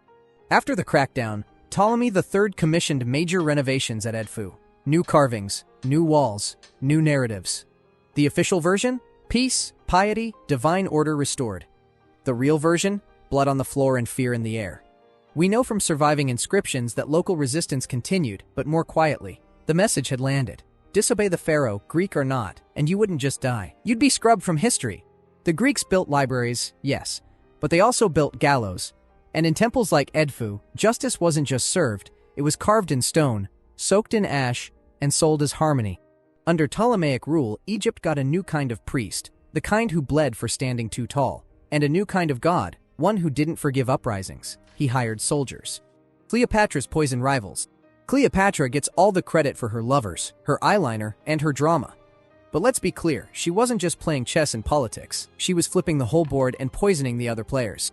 Family, friends, rivals, no one was off limits, especially if they had a claim to her throne. Let's start with her brother. Actually, brothers Cleopatra married two of them. That's how the Ptolemies rolled. First up, Ptolemy XIII, a kid king used as a puppet by court officials. When Cleopatra started taking too much power, the court pushed her out. She raised an army. He threw her out of Alexandria. Then Julius Caesar showed up, got involved in a civil war, and guess who ended up dead in the Nile? Ptolemy XIII. Official story? He drowned. Real talk? Probably stabbed and dumped. Next came Ptolemy XIV, her younger brother and new co-ruler. He was a figurehead while Cleopatra had Caesar's attention. Then Caesar was assassinated in Rome. And magically, Ptolemy XIV died at age 15. Cause of death? Sudden illness, which is ancient, speak for absolutely poisoned. Cleopatra needed her son, Caesarion, as the new co-ruler. Ptolemy was in the way. Problem solved. And then there's Arsinoe IV, her sister and the real threat. Arsinoe led a revolt during the Alexandrian War and even declared herself pharaoh. When the smoke cleared, Cleopatra exiled her to Ephesus, where she took sanctuary in a temple. For a few years, she was safe, until Cleopatra wanted to impress Mark Antony. So what did she do? She asked Antony to have Arsinoe dragged out of the temple, a sanctuary violation, and executed on the steps. Roman records confirm it happened. A priestess beheaded on sacred ground, just to tie up loose ends. And Cleopatra didn't even flinch. These weren't random acts of rage. This was strategic execution. Cleopatra ruled through beauty, sure, but also through body count. She didn't wait for rivals to rise. She cut them down before they got the chance. The throne wasn't inherited. It was defended, and Cleopatra played to win. If someone shared her blood, they were more likely to spill it than sit beside her. Octavian's bloody entry into Egypt. When Octavian marched into Egypt in 30 BCE, he didn't just take the throne. He vacuumed out the soul of an empire. Cleopatra was dead. Antony was gone. Caesarion was handled. Now it was time to make Egypt understand what Roman peace looked like. Cassius Dio tells us the resistance was small because Octavian didn't give it time to grow. Antony's army was scattered, and Alexandria knew the gods weren't coming. But even then, loyalists and stragglers tried to stir trouble. Some hid weapons, some stalled grain shipments, some just refused to kneel. Octavian answered with executions. Fast ones, public ones, brutal ones. Antony's top supporters, including Roman citizens and senators, were rounded up and killed without trial. A clear message: your alliances die with your patron. As for methods, Roman justice had options: beheading for elites, strangling for traitors, crucifixion for everyone else. While Dio doesn't detail how each died, the pattern was clear. If you'd backed Antony and Octavian didn't like your face, you vanished. Octavian also cleaned house politically. Temples lost autonomy. Egyptian priests were monitored, their funding slashed. Some cults were allowed to survive, but only under Roman eyes. Egypt wasn't just defeated, it was restructured. Its gods no longer answered to pharaohs, they answered to Caesar. No official list exists of how many were killed. No long scroll cataloging names, just gaps. In temple records, in government rolls, in families. The silence after Octavian's peace tells its own story. The Old Kingdom, 3,000 years strong, ended in one generation. Not with a war, not with a burning city, but with quiet purges, backroom executions, and a foreign emperor writing the final chapter. You can still walk the streets of Alexandria today. But the dynasty, the bloodline, the divine rule, buried under marble and taxes. Rome didn't need to massacre a population, it just needed to make fear visible. And for every Egyptian watching Octavian's army roll through the gates, the message was carved into the silence. Gods don't rule here anymore, Rome does. Everyone talks about Cleopatra. Meanwhile, Nefertiti built a kingdom, launched a god, and possibly ruled alone while raising 6 daughters and starting a cult. But sure, let's keep calling her just a queen. The girl with no origins. Let's get one thing straight. Nobody knows where Nefertiti came from. There's no written record, no temple inscription. Just a girl who appeared beside the crown and never stepped away. Some say she was the daughter of a high-ranking court official named A. Others think she was foreign, maybe Syrian. Her name means, "the beautiful one has come," which sounds suspiciously like someone who just showed up. Like she walked into the palace one day and said, "I live here now." There's no mention of her before she marries Imhotep IV, later known as Akhenaten. That's already weird. Royal women were usually introduced with fanfare. Nefertiti? Nothing. No fancy titles. No priestess role. No connection to the old royal bloodline. Either she had zero pedigree, or someone erased it. But here's what we do know. Around 1350 BCE, during Egypt's 18th dynasty, this mystery girl married the king in waiting. He was young. She was young. The ink was still wet on the dynasty's drama scroll. And just like that, she became the great royal wife. Then things escalated. She wasn't just standing beside Akhenaten. She was shown smiting enemies, riding in chariots, and throwing sacred offerings like a boss. Ancient Egyptian art didn't do that for arm candy. It did that for people who mattered. She had 6 daughters with him, no sons. That didn't stop her from showing up in every temple wall like she owned the place. Statues of her were carved full size, same scale as the king. That wasn't normal. Queens didn't get that kind of visual billing. Nefertiti did. She also had a long name change. Subtle? No. Political? Definitely. It tied her directly to the sun god Aten, who would soon replace every other god in the country. So by year 4 of Akhenaten's reign, Nefertiti wasn't just a royal wife. She was becoming something else, something Egypt hadn't seen before. A woman with no known past, now walking into temples like she built them. Which, later, she actually might have. Welcome to ancient history's biggest case of who let her in and how did she end up running everything. Married to the heretic king. Imhotep IV didn't marry a background character. He married the main event. When he took Nefertiti as his great royal wife, he wasn't just picking a queen. He was bringing in a co-commander for a full-blown religious coup. At first, he played nice, followed the usual pharaoh script, prayed to Amun, wore the right crowns, checked the boxes. But behind all that tradition, the guy was plotting a full spiritual mutiny. He was obsessed with Aten, the literal sun disk, and he wasn't quiet about it. And Nefertiti? She didn't just support it, she ran straight toward it. From the beginning, she was in every major scene. Same size as the king, same posture, same divine rays hitting her face. Ancient Egyptian art didn't do that for consorts. It did that for rulers, and Nefertiti was already acting like one. While Amenhotep started drifting from the old gods, Nefertiti jumped ahead. Some carvings show her making offerings alone. That's a job for a priest or a pharaoh, not a queen. Unless, of course, that queen is rewriting the job description as she goes. They had 6 daughters together. No sons. The girls, Meritaten, Meketaten, Ankhesenpaten, later Tutankhamun's wife, Neferneferuaten Tasherit, Neferneferue, and Setepenre. For a dynasty obsessed with male heirs, this should have been a problem. But Nefertiti stayed in charge of public rituals, royal appearances, and palace politics. No heir? No problem. Amenhotep IV tossed the whole religious establishment. He closed Amun's temples, moved royal worship to Aten, and even changed his name to Akhenaten. Nefertiti followed suit, renaming herself Neferneferuaten Nefertiti. Perfect are the beauties of Aten. That wasn't a name, that was a billboard. Together, they launched a national faith reboot. Aten worship became state policy, and Nefertiti's presence in art exploded. She's not bowing, she's not hiding, she's out front, ruling with him, or possibly over him. Oh, and about that blue crown? The one from the famous Berlin bust? That wasn't fashion, that was power. It's a war crown, and she wore it like she had enemies to crush. This wasn't a queen playing pretend. This was a woman elbowing her way into Egypt's top job, right next to a king who was about to burn 2,000 years of gods to the ground. The god swap. Around year 5 of Akhenaten's reign, the gods got fired. All of them. Amun, Osiris, Thoth, Hathor, every last one was kicked out of the state religion, replaced by a giant sun disk. It had no face, no mythology, just rays shaped like tiny hands reaching down. Aten wasn't new, but Akhenaten gave it a full upgrade. He wasn't worshipping through the sun anymore.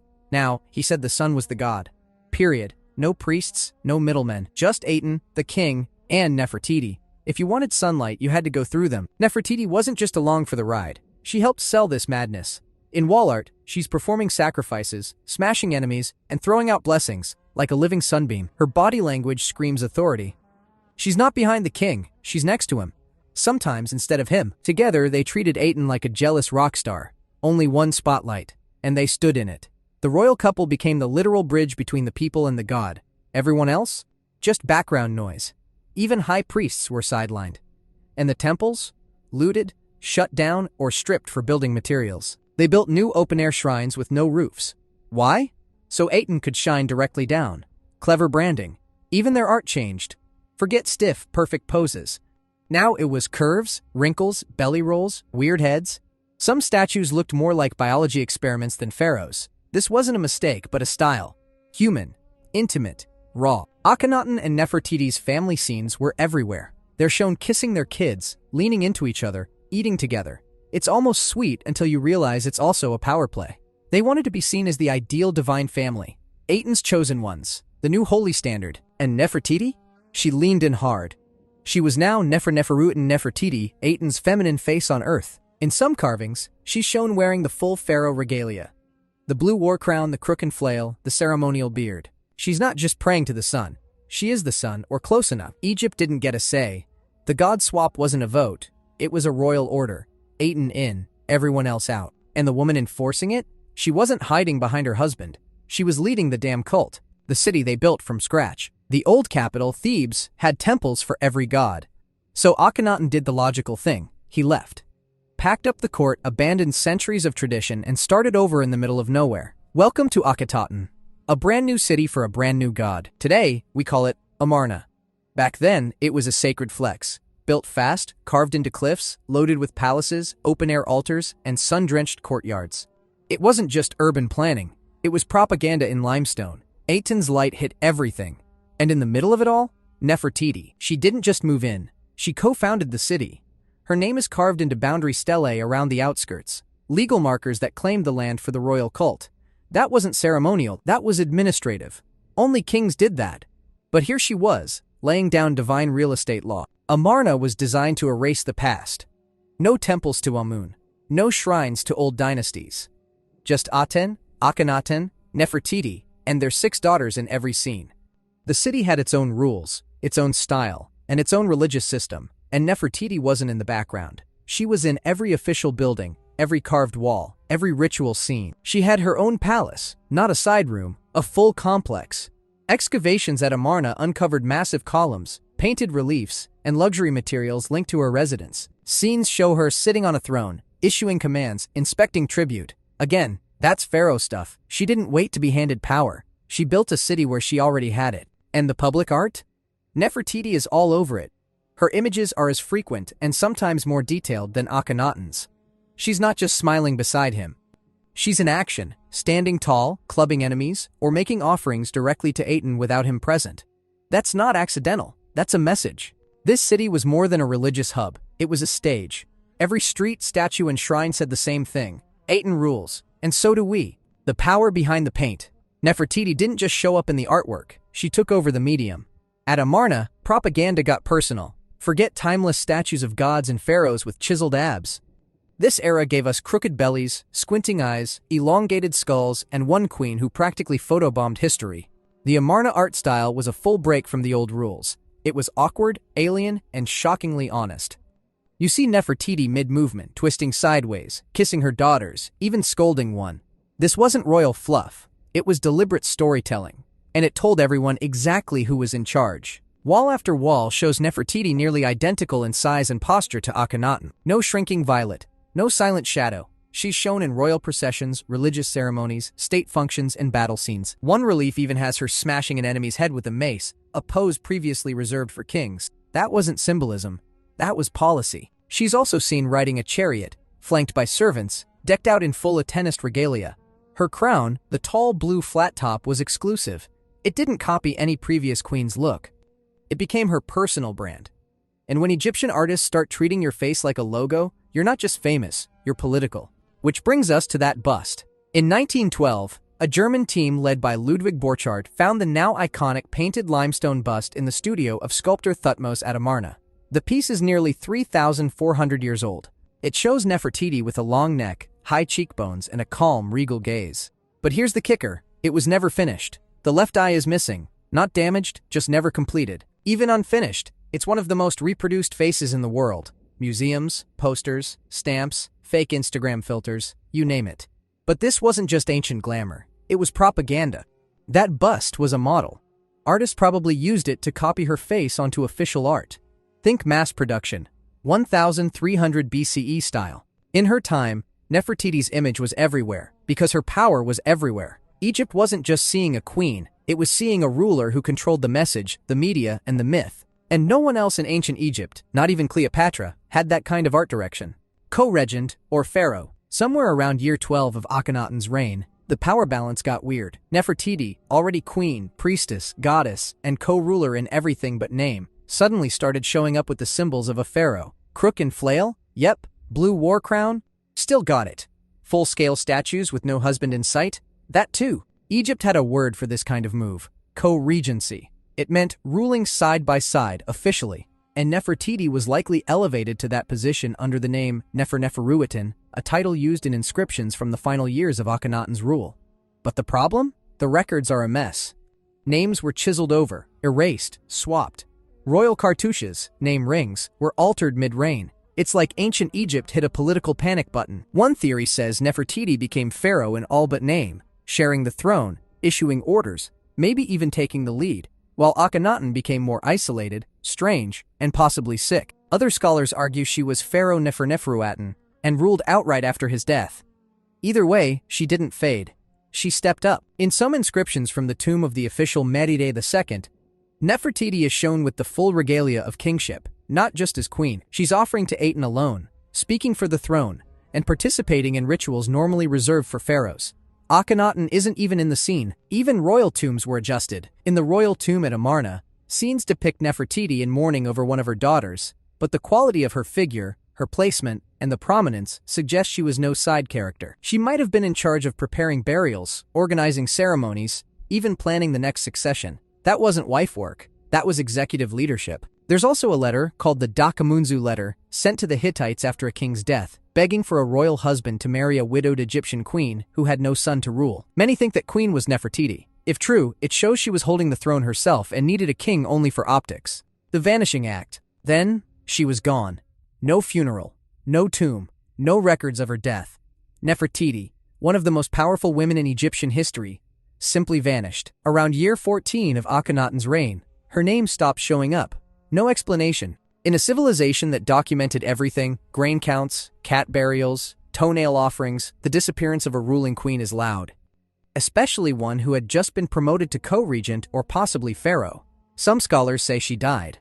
Others think she changed names and kept ruling. A few even suggest she got erased, on purpose. Amarna was already unstable. Egypt's economy was shaking, the priesthood hated the new religion, and foreign relations were going downhill. Plague may have been spreading. One of her daughters, Akhenaten, had recently died. Wall scenes in the royal tomb show Nefertiti mourning.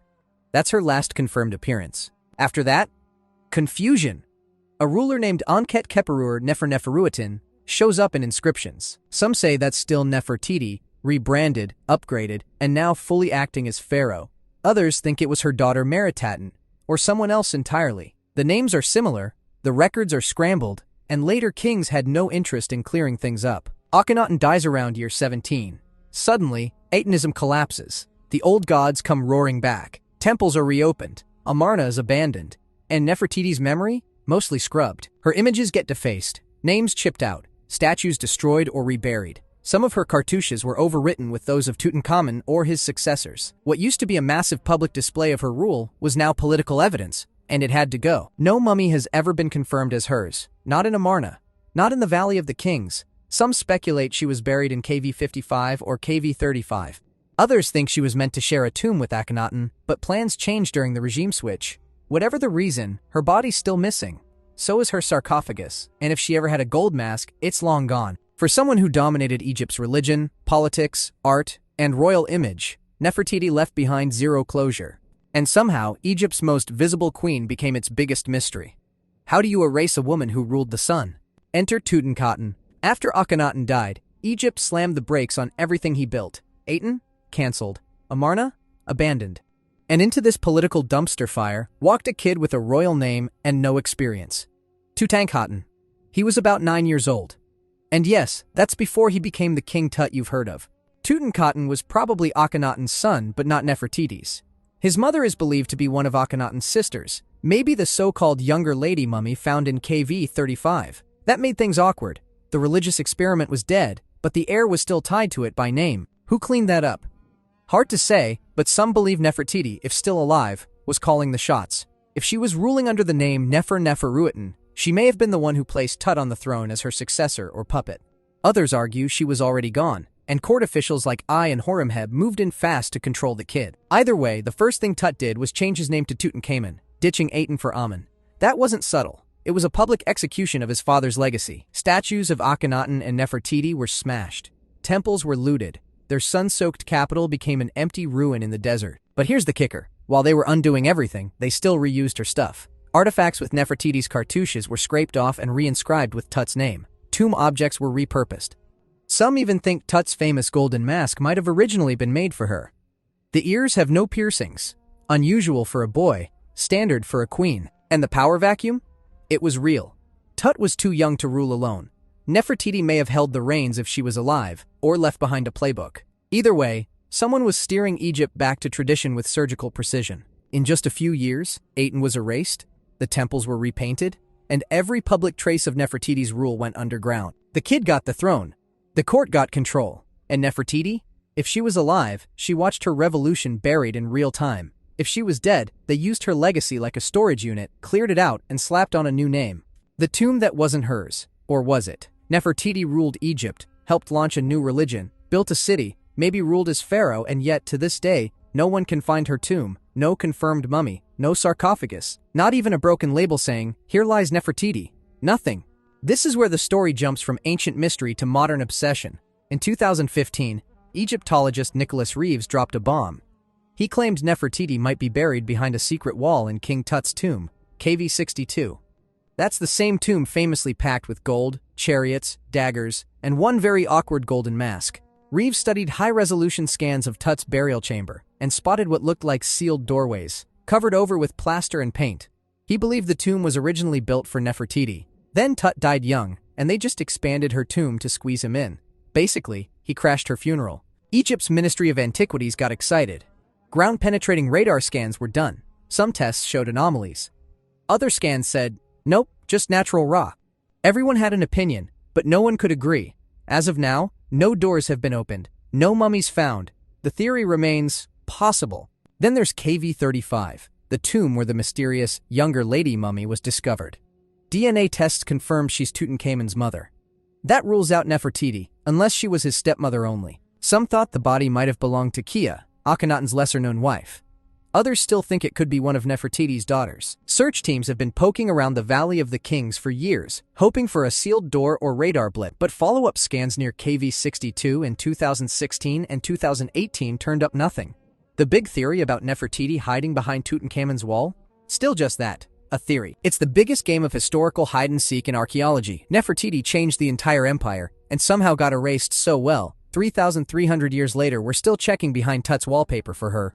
That bust you think you know. You've seen her face. Everyone has. Sharp cheekbones, long neck, calm expression, that perfect blue crown. It's the most famous image of Nefertiti, and maybe of all ancient Egypt. But here's the twist. That bust wasn't even meant to be seen. In 1912, a German team, led by Ludwig Borchardt, was digging through the ruined workshop of a sculptor named Thutmose at Amarna. Among the rubble, a painted limestone bust of Nefertiti. No inscriptions. One missing eye.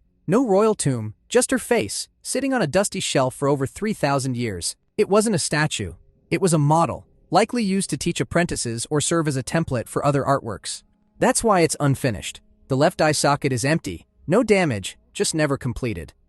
Ancient X-rays even show a sculpted core under the plaster that softens her features. It's like Photoshop in stone. Still, the bust nailed the branding. Her high blue crown wasn't just for style. That's a flat-topped war crown, a symbol of ruling power. The colors, the angles, the perfectly symmetrical face, all propaganda. This wasn't a portrait. It was a political icon, and it worked. Germany took the bust back to Berlin in 1913, but instead of announcing it, Borchardt hid it. He downplayed it in official reports, even showed the Egyptian Antiquities Office a blurry photo to avoid suspicion. The bust wasn't displayed publicly until 1924. By then, it was too late. Nefertiti had become Germany's Egyptian celebrity. Egypt has asked for it back multiple times. Germany said no. Technically, the bust was removed under legal terms of the time, but let's be honest, it was a look over here while I take this situation. Even now, the bust sits in the Neues Museum in Berlin, under heavy glass and hotter controversy. And somehow, this forgotten art school project became the face of a woman who technically has no confirmed tomb, body, or burial mask. No royal inscription claiming her as pharaoh. Just this head. Perfect, famous, and totally silent. So, that bust you think you know? It's just the surface. The real Nefertiti? Still hidden, still unsolved, and somehow, still running the show from 3,300 years away. She wore the beard, took the throne, kept the boy king on standby, and made Egypt richer without swinging a single sword. When she died, the men freaked out and tried to delete her. Because nothing scares a dynasty like a woman who wins. Born a pharaoh's problem, Hatshepsut was born into the palace of Thutmose I, a military commander who earned his crown with a sword, not a bloodline. His marriage to Ahmose, a woman with royal pedigree, sealed his status. Together, they had one surviving legitimate child. Her. She had the name, the palace, the education. Just not the equipment ancient Egypt demanded in a ruler. Being a daughter of the great royal wife gave her status. But pharaoh? That wasn't on the table. Egypt had no appetite for female kings. Queens could advise, they could marry up, they could pray, but rule alone? That was for men with bloodline credentials and a beard, real or painted. Still, she wasn't treated like a royal ornament. From childhood, Hatshepsut was trained like a prince. She studied hieroglyphs, learned rituals, managed estate inventories. She could calculate temple donations, debate with scribes, and recite offerings for half the gods on the wall. She didn't hover at the edges of court life. She understood how the system worked. She was sitting in on state affairs before she could legally run them. Thutmose I had sons, but not from Ahmose. That meant his heir wouldn't be full royal stock. The solution? Classic dynastic protocol. Marry the daughter to the son. Her half-brother, Thutmose II, was selected to rule. To clean it up, he married Hatshepsut. It wasn't romantic. It was administrative. Royal incest wasn't frowned upon. It was policy. Pharaohs didn't marry for love. They married for continuity. Thutmose II wore the crown. Hatshepsut wore everything else: authority, responsibility, and expectations. He was weak, probably younger, and never made much of a mark. She, meanwhile, had influence in temples, a reputation for competence, and a growing presence in palace politics. They had one daughter, Sneferu, no sons, no clear male heir from their union. Still, Hatshepsut didn't fade into the background. She showed up in official inscriptions. She appeared beside Thutmose II in temple carvings. Same scale, same pose, same aura of command. That wasn't normal, and it wasn't accidental. She remained deeply visible, increasingly central, and never once looked like someone who planned to step aside quietly. She wasn't pharaoh yet, but the scribes were already carving her name deeper than expected, and Egypt was already listening. The king dies. Long live the kid? Thutmose II didn't leave behind a glorious reign. He left behind a toddler and a mess. His rule had been weak, maybe even symbolic. The man barely appears in military records. No great campaigns, no legendary constructions. His biggest achievement might have been marrying Hatshepsut, and even that looked more like strategy than romance. When he died, Egypt didn't erupt in mourning. It paused. Then it looked around and realized there was no adult pharaoh to take the throne. Technically, there was an heir, his infant son, Thutmose III. But this baby wasn't born to Hatshepsut. His mother was Iset, a secondary wife. That made the bloodline complicated. Pure enough to rule, but not pure enough to calm the court. So Egypt did what it always did in a crisis. It reached for a familiar name. Hatshepsut stepped in as regent. She was the late king's wife, the child's stepmother, and the daughter of a true queen. That gave her just enough legitimacy to hold the reins until the boy came of age. At first, she played the part. She didn't claim the throne. She didn't wear the royal kilt or call herself pharaoh. But behind the scenes, she was running the whole machine. Temples stayed loyal. Officials followed her lead. Foreign dignitaries met with her, not the boy. Statues still showed Thutmose III in royal poses, but they were ceremonial. He was too young to speak, let alone lead a prayer. Hatshepsut started appearing in art with royal emblems, first subtly, then not. She stood taller, wore more symbolic jewelry, positioned herself at the center of royal ceremonies. It was clear who was really in charge. No one pushed back. Not yet. She kept the title of God's wife of Ammon, a powerful religious post that gave her access to wealth and temple authority. She also placed her daughter Sneferu in high-ranking priestess roles. This wasn't just about holding power. She was building a dynasty. Regency was supposed to be temporary. But the longer she ruled, the harder it became to imagine Egypt without her. The boy was still king on paper. But paper doesn't rule an empire, and in the background, Hatshepsut was already rewriting the job description. Surprise! I'm king now. By her 7th year as regent, Hatshepsut stopped pretending. She didn't announce it with fireworks. There was no coup, no exile, no sudden death of Thutmose III. Just a quiet shift in titles, temples, and artwork. And just like that, Egypt had a female pharaoh. The scribes called it a coronation. But this wasn't some rushed power grab. It was a methodical climb. She had already secured the priests, the bureaucracy, the army, and public support. All she needed was a formal excuse and divine permission, so she gave herself both. At Karnak, temple walls claimed Amun, king of the gods, had appeared in disguise to father Hatshepsut with her mother, Queen Ahmose. It wasn't metaphor. This was official theology. The god chose her before birth. Her rule was sacred. Once she made that case, she dropped the regent act. She took on the full 5 royal titles. That included the throne name Matkare, meaning truth is the soul of the sun god. She wasn't styling herself as queen anymore. She was Pharaoh Hatshepsut, full stop. Visually, she went even further. In carvings, she appeared wearing the royal kilt, the Nemes headdress, even the false beard. At first, the images still called her daughter of Thutmose. Over time, they dropped the feminine pronouns completely. Some statues show her with a man's body, square jaw, broad shoulders, still labeled Hatshepsut, but recast in pharaonic form. Was Egypt shocked? Not really. This wasn't a culture built on elections.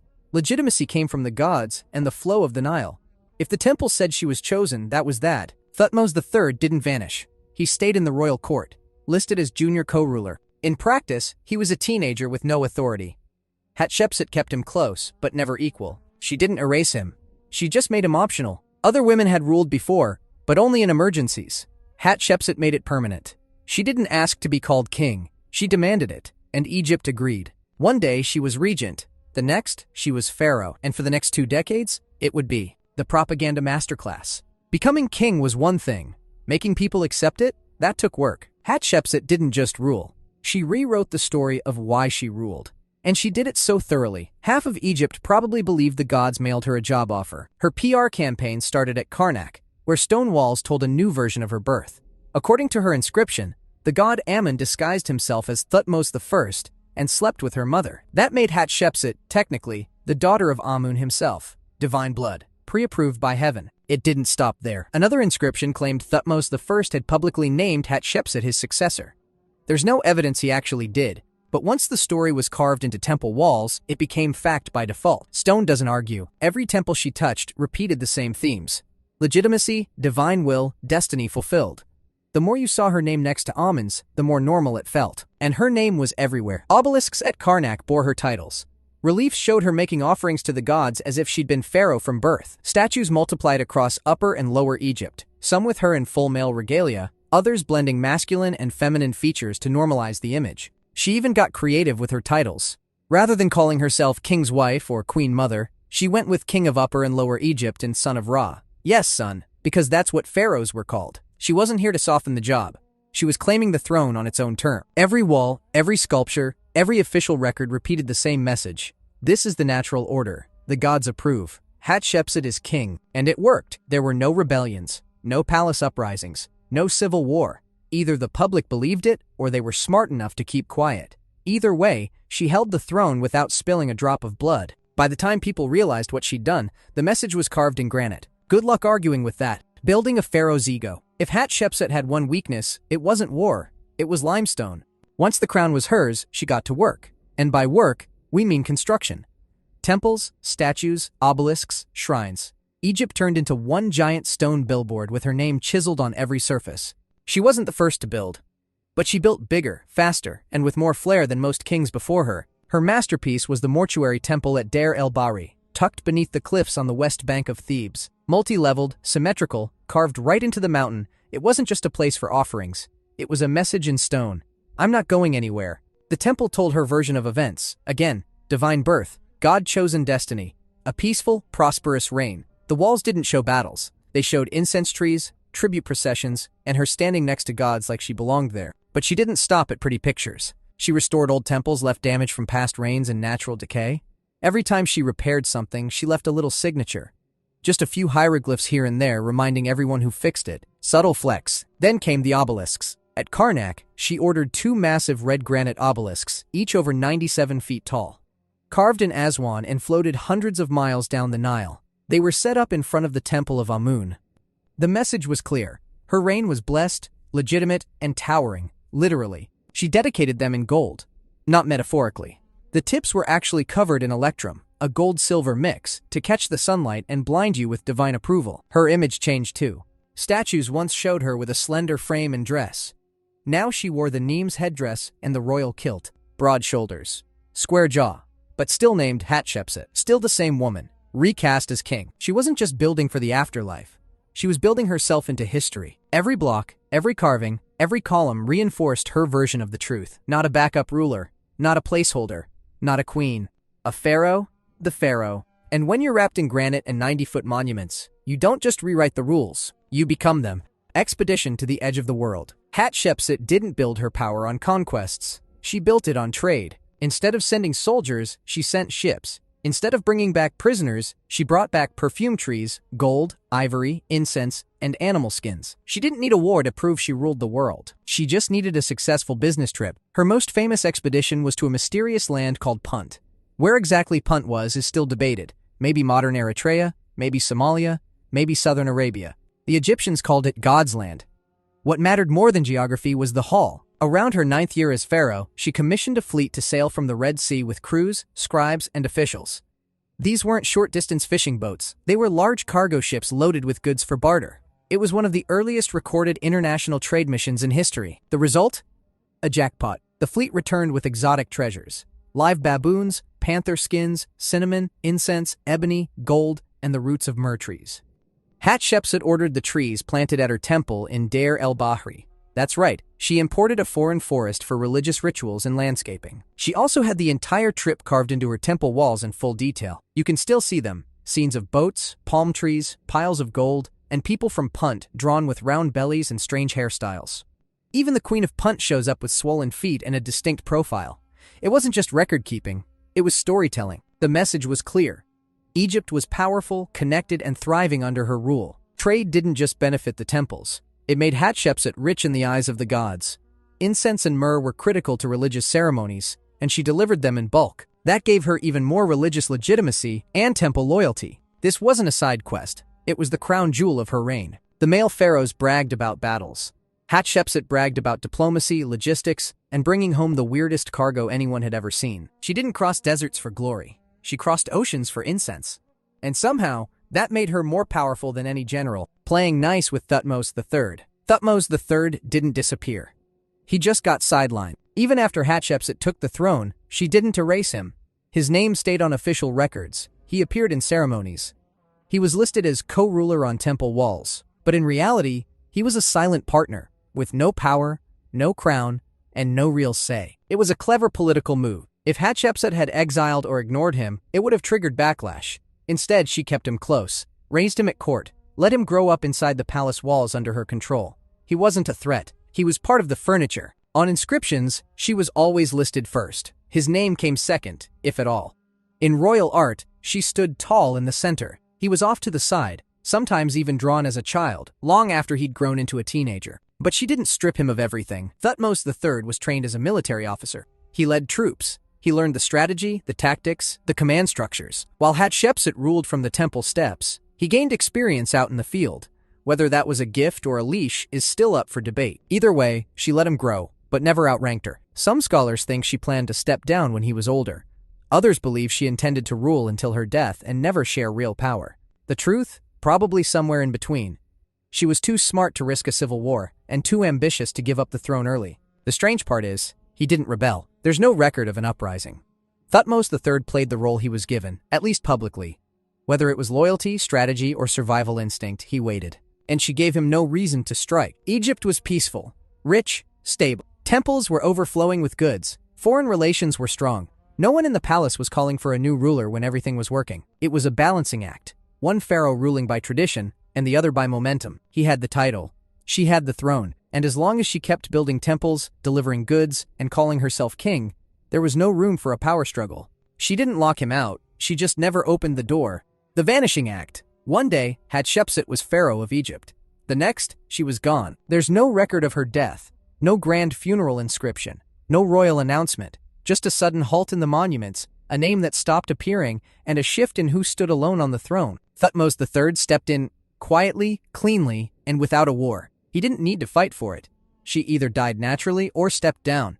Most historians believe she died around her 22nd year as king, but no one carved that into stone.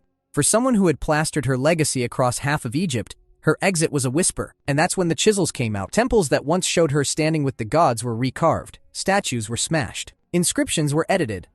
Walls that had called her King of Upper and Lower Egypt now featured Thutmose III in her place. It wasn't immediate. The erasure began about 20 years after her death. That's what makes it so strange. If Thutmose III had truly hated her, why wait 2 decades? He had full control for years and didn't touch her legacy. Then, suddenly, systematic deletion. But not total deletion. Some monuments were altered. Others were left alone. Her name was chiseled out of some cartouches, but still visible underneath. In some cases, her image was replaced with that of her father or husband, as if she'd never existed. So what was the point? Theory 1. Pure politics. Thutmose III wanted to make his own line look unbroken. Father to son, no woman interrupting the chain. Theory 2. Religious pressure.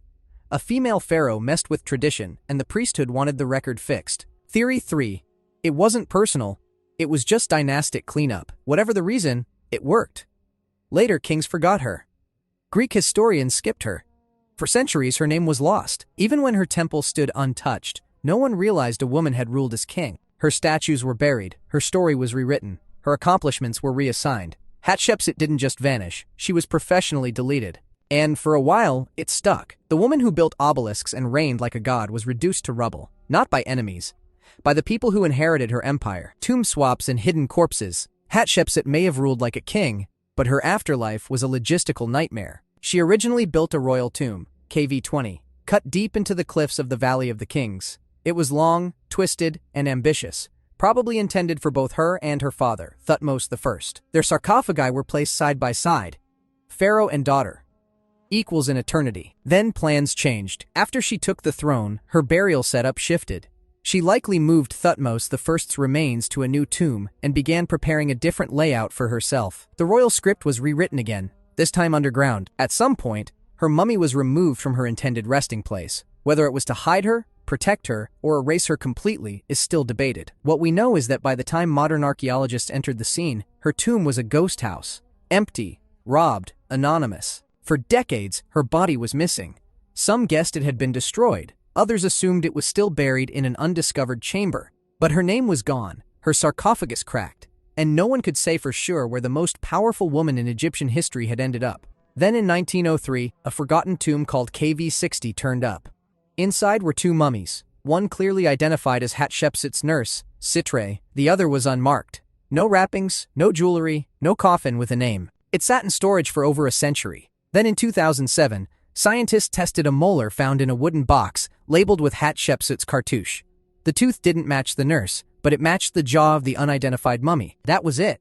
After 3,000 years, they had her. What they found wasn't a coffin stacked with gold, but the brittle remains of a body and a tooth that proved it was hers. The mummy showed signs of obesity, arthritis, cancer, and diabetes. It wasn't the glamorous image painted on temple walls, but it was her, the builder of obelisks, the master of spin, the forgotten pharaoh. Her body had been shoved into a side tomb, stripped of titles, and buried like an afterthought. And yet, she outlasted everyone. She ruled Egypt, vanished from history, got misfiled in a storage room, and still got identified by a single tooth. Turns out you can delete names from stone, but dental records are forever. History, rewritten by sandblasting. For over 3,000 years, Hatshepsut's story was written in stone, then scraped off one wall at a time. Modern Egyptologists spent decades putting it back together. When early archaeologists first saw her temples in the 1800s, they thought they were built by Thutmose III. That's what the edited inscription said.